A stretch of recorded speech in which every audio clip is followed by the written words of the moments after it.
앞으로 동계올림픽은 사라질지도 모릅니다. 선진국들이 앞다투어 개최를 포기하고 있기 때문입니다. 최근 IOC는 사상 초유의 결정을 내렸습니다. 지원하는 국가가 점차 사라져 2030년과 2034년 두 개 년도의 개최지를 한 번에 다 선정해버린 겁니다. 그런데 바로 이러한 위기 속에서 전 세계가 다시 떠올리는 대회가 있는데 그건 바로 2018년 대한민국 평창올림픽입니다. 왜 지금 평창이 다시금 재조명되고 있는지 그 이유를 함께 알아보도록 하겠습니다. 불과 10년 전만 해도 동계올림픽 유치전은 치열했습니다. 국가의 위상을 건 외교전이었고 도시들은 수십억 달러를 들여 유치 프레젠테이션을 준비하며 총력을 기울였죠. 그런데 지금은 완전히 다른 풍경이 펼쳐지고 있습니다.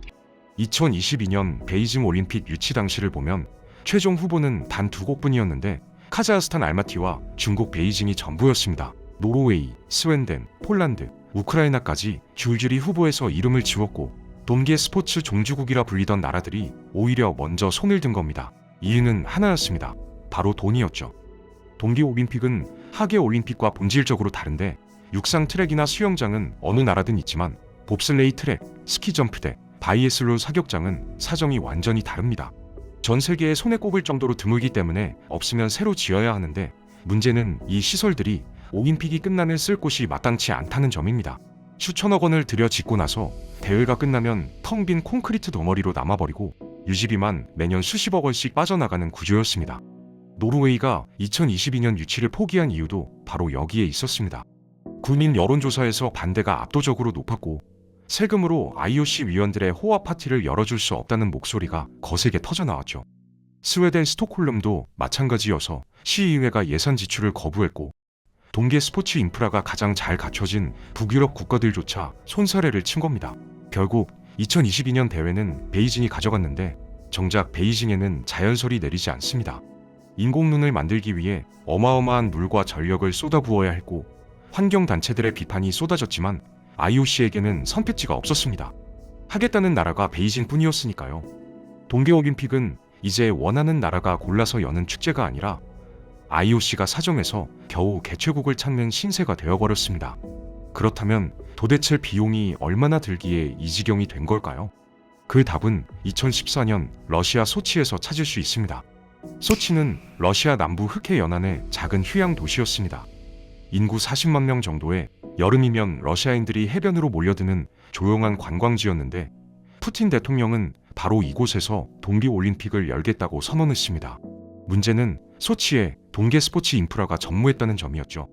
스키장도, 빙상장도, 선수촌도 없었고 도로와 철도마저 부족해서 말 그대로 무에서 유를 창조해야 하는 상황이었습니다. 러시아는 국가의 위신을 걸고 돈을 물쓰듯 쏟아부었습니다. 산악지역까지 고속철도를 새로 놓았고 해안가에는 빙상 경기장 클러스터를 통째로 건설했으며 산 위에는 스키 슬로프와 바이애슬론 경기장을 깎아 만들었습니다. 선시촌, 미디어 센터, 호텔까지 모조리 신축하면서 공사기간 내내 전세계 건설 장비와 인력이 소치로 몰려들었죠. 최종 비용은 약 510억 달러, 우리 돈으로 환산하면 60조 원이 훌쩍 넘는 금액으로 역대 동계올림픽 사상 최고 비용이었습니다.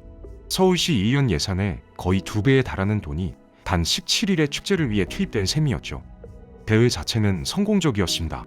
러시아는 금메달 13개로 종합 1위를 차지했고 개폐 회식도 화려했는데 축제가 끝나자 진짜 문제가 드러났습니다. 텅 빈 경기장들이 흙의 바람에 녹슬기 시작했고 수만 명을 수용하던 관중석에는 잡초가 자랐습니다. 봅슬레이 트랙은 연간 유지비만 수백억 원이 들었지만 이용객은 거의 없었고 소치 올림픽 시설들은 결국 하얀 코끼리라는 별명을 얻었습니다. 거대하고 값비싸지만 쓸모없는 존재라는 뜻이었죠. 소치의 교훈은 명확했습니다. 인프라가 없는 곳에서 동계올림픽을 열면 천문학적 비용이 들고 그 비용은 대회가 끝난 뒤에도 계속 발목을 잡는다는 것이었습니다. 전 세계가 이 장면을 지켜봤고 그래서 다들 손사래를 치기 시작한 겁니다. 그렇다면 돈을 아끼면서 올림픽을 여는 방법은 없을까요? 이탈리아가 그 해답을 찾으려 했지만 결과는 또 다른 재앙이었습니다. 이탈리아는 소치의 실패를 반면교사로 삼았습니다. 2026년 밀라노 코르티나 올림픽을 유치하면서 내건 슬로건은 기존 시설 최대 활용이었는데 새로 짓지 않고 있는 것을 쓰겠다는 접근법이 언뜻 합리적으로 들렸습니다. IOC도 이 방식을 환영하며 지속 가능한 올림픽의 모범 사례가 될 거라고 칭찬했지만 현실은 계획과 완전히 달랐습니다. 문제는 이탈리아의 동계 스포츠 시설이 전국에 흩어져 있다는 점이었습니다. 이번에 올림픽이 개최된 두 개의 도시, 밀라노와 코르티나 담필초는 서로 한참이나 떨어져 있어 두 도시 사이의 거리만 해도 서울에서 대전을 훌쩍 넘깁니다. 그런데 봅슬레이 경기장은 또 다른 지역에 있었고 일부 빙상 경기는 밀라노 외곽에서 열기로 하면서 경기장과 경기장 사이 최대 거리가 400km에 달하게 됐습니다. 경기장 하나 옮겨가려면 서울에서 부산까지의 거리를 이동해야 하는 셈이죠. 선수들 입장에서는 악몽이었습니다. 올림픽 기간 중 경기장을 이동하려면 몇 시간씩 차를 타야 했고 컨디션 조절은 포기해야 할 판이었습니다. 관중들도 마찬가지여서 오전에 피겨스케이팅을 보고 오후에 스키점프를 보려면 이동만 반나절이 걸렸고 올림픽의 축제 분위기를 느끼기 어려운 구조였습니다. 설상가상으로 일부 시설은 예산 문제로 제대로 지어지지도 못해서 스피드스케이팅 경기장은 지붕 없는 야외 가건물로 대체될 위기에 처했습니다. 영하의 날씨에 바람을 맞으며 빙판 위를 달려야 하는 상황이 벌어질 뻔했죠. 결국 소치는 돈을 너무 많이 썼고 이탈리아는 돈을 너무 아끼려 했습니다. 한쪽은 유령 도시를 남겼고 다른 쪽은 동선이 붕괴된 파편화된 대회를 만들면서 동계올림픽은 진퇴양난에 빠진 것처럼 보였습니다. 그런데 이 두 극단 사이에서 정확히 정답을 찾아낸 대회가 있었습니다. 바로 2018년 평창이었습니다. 평창올림픽 조직위원회가 내건 핵심 콘셉트는 컴팩트 올림픽이었습니다. 모든 경기장을 최대한 가깝게 배치하겠다는 전략이었는데 한국의 작은 땅덩어리가 오히려 이 전략의 강점이 됐습니다. 강원도 평창과 강릉, 정선 세 지역에 경기장을 집중 배치했는데 단순히 가까이 모아놓은 게 아니라 철저한 계산이 깔려 있었습니다. 설상 경기는 평창 알펜시아 리조트를 중심으로 배치해서 스키점프, 바이애슬론, 크로스컨트리가 모두 이 일대에 모였습니다. 빙상 경기는 강릉에 집중시켜서 피겨스케이팅, 쇼트트랙, 스피드스케이팅, 아이스하키, 컬링까지 모든 빙상 종목이 강릉 올림픽파크 안에 들어갔죠. 그리고 이 두 클러스터를 잇는 교통망을 완성했는데 서울에서 평창까지 KTX로 1시간 30분, 평창에서 강릉까지는 30분이 채 걸리지 않았습니다. 선수촌에서 어떤 경기장을 가든 30분 안에 도착할 수 있었습니다. 이탈리아의 400km와 비교하면 차원이 다른 효율이었고 선수들은 체력을 이동에 낭비하지 않아도 됐습니다. 경기 전 충분히 휴식하고 최상의 컨디션으로 경기장에 들어설 수 있었기에 해외 선수단 관계자들 사이에서 감탄이 터져나왔습니다. 이렇게 편한 올림픽은 처음이라는 평가가 쏟아졌죠. 관중 경험도 완전히 달랐습니다. 아침에 스키점프를 보고 점심을 먹은 뒤 강릉으로 이동해서 피겨스케이팅을 볼 수 있었고 하루에 여러 종목을 즐기는 게 가능해지면서 올림픽 특유의 축제 분위기가 자연스럽게 만들어졌습니다. 평창은 인프라를 무작정 줄인 게 아니라 필요한 곳에 필요한 만큼 최적의 위치에 배치했고 이것이 전 세계가 평창을 기억하는 첫 번째 이유였습니다. 하지만 진짜 놀라운 건 대회가 끝난 뒤에 벌어졌습니다. 올림픽이 끝나면 경기장은 애물단지가 됩니다. 전 세계 어디서나 마찬가지였고 평창도 예외는 아닐 거라는 우려가 있었는데 특히 강릉 스피드스케이팅 경기장, 일명 강릉 오벌이 문제였습니다. 두뇌 400m의 거대한 빙상 트랙에 8,000석 규모의 관중석을 갖췄지만 올림픽이 아니면 이런 규모의 스피드스케이팅 대회를 열 일이 거의 없었습니다. 유지비는 연간 수십억 원씩 들어갔고 황당한 제안도 나왔는데 강릉 지역 수산업을 위해 초대형 냉동 창고로 쓰자는 아이디어였습니다.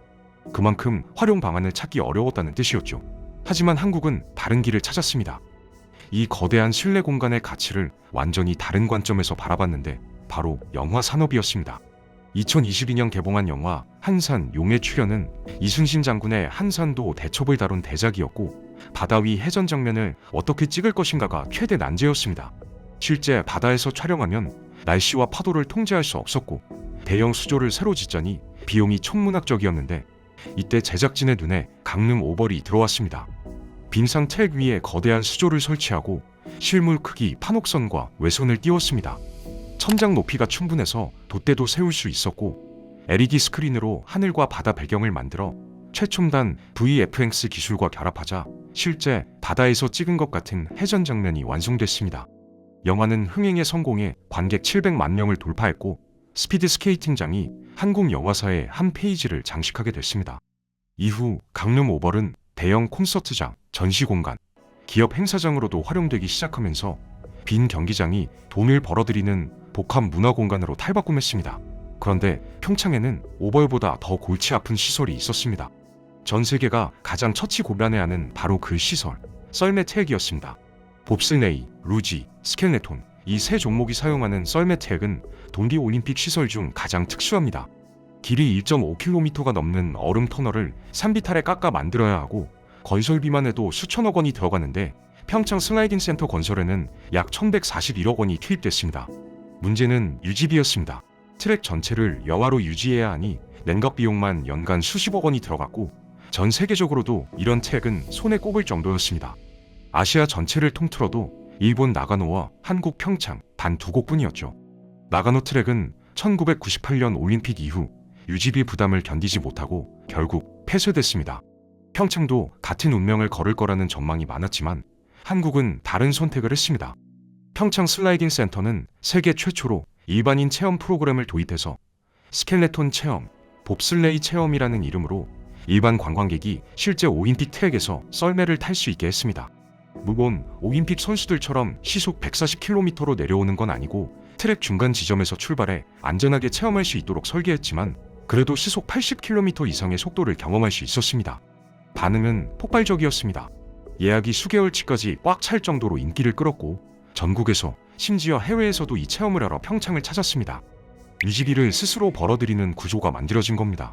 이탈리아 밀라노 올림픽 조직위원회도 IOC 관계자들도 평창을 방문해 이 모델을 벤치마킹 해갔고 버려질 뻔한 썰매장이 세계적인 관광 명소로 떠오르게 됐습니다. 하지만 평창의 유산은 여기서 끝이 아니었습니다. 평창 슬라이딩 센터는 단순한 테마파크가 아니었습니다. 아시아 유일의 현역 썰매 트랙이라는 전략적 가치가 있었는데 일본 나가노 트랙이 폐쇄된 이후 아시아 썰매 선수들이 훈련할 곳은 평창뿐이었습니다. 한국은 이 점을 놓치지 않았고 대한민국 봅슬레이, 루지, 스켈레톤 국가대표팀의 전용 훈련장으로 활용하기 시작했습니다. 예전에는 유럽이나 북미 트랙을 전전하며 훈련해야 했습니다.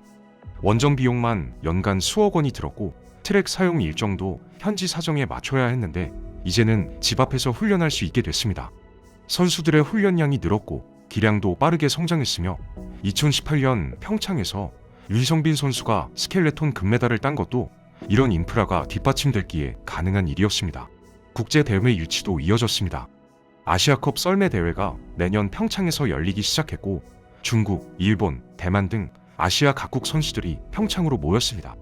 유럽과 북미 선수들도 아시아 전지훈련을 위해 평창을 찾았고 대회가 열릴 때마다 선수단과 관계자들이 강원도에 머물면서 숙박, 식사, 교통, 관광까지 지역 경제가 살아났습니다.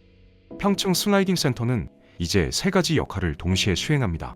일반인을 위한 체험 관광지, 국가대표를 위한 훈련시설, 그리고 국제대회를 위한 공식 경기장으로서 돈을 벌면서 선수도 키우고 국가 위상도 높이는 일석삼조의 구조를 완성한 겁니다.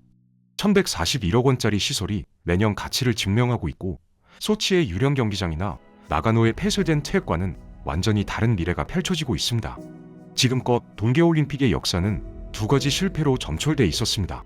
소치처럼 무한정 돈을 쏟아붓거나 이탈리아처럼 비용을 아끼려다 대회 자체를 망치거나였는데 그 사이에서 균형점을 찾은 나라는 많지 않았습니다. 평창은 그 균형점을 정확히 찾아냈습니다. 필요한 인프라만 최적의 위치에 배치했고 선수와 관중 모두에게 최고의 동선을 제공했습니다. 대회가 끝난 뒤에는 경기장을 버리지 않고 새로운 가치를 창출해서 스피드 스케이팅장은 영화 세트장과 복합 문화 공간이 됐고 썰매장은 세계 최초의 체험 테마파크이자 아시아 유일의 국제훈련 허브가 됐습니다.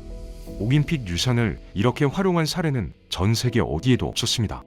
지금 IOC는 절박합니다.